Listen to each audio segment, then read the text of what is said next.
ఆయన కావాలని చెయ్యి ఇలా పెట్టి నా పాదములు నమ్మండ్రా, ప్రాయస్వ చరణౌ పుంసాం శరణ్యత్వేన పాణినా కృపయాదిశతే శ్రీమద్వేంకటేశాయ మంగళం అంటారు.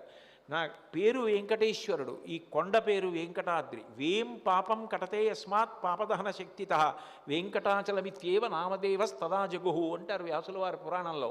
వేం అంటే పాపము, కటతే అంటే తొలగించునది.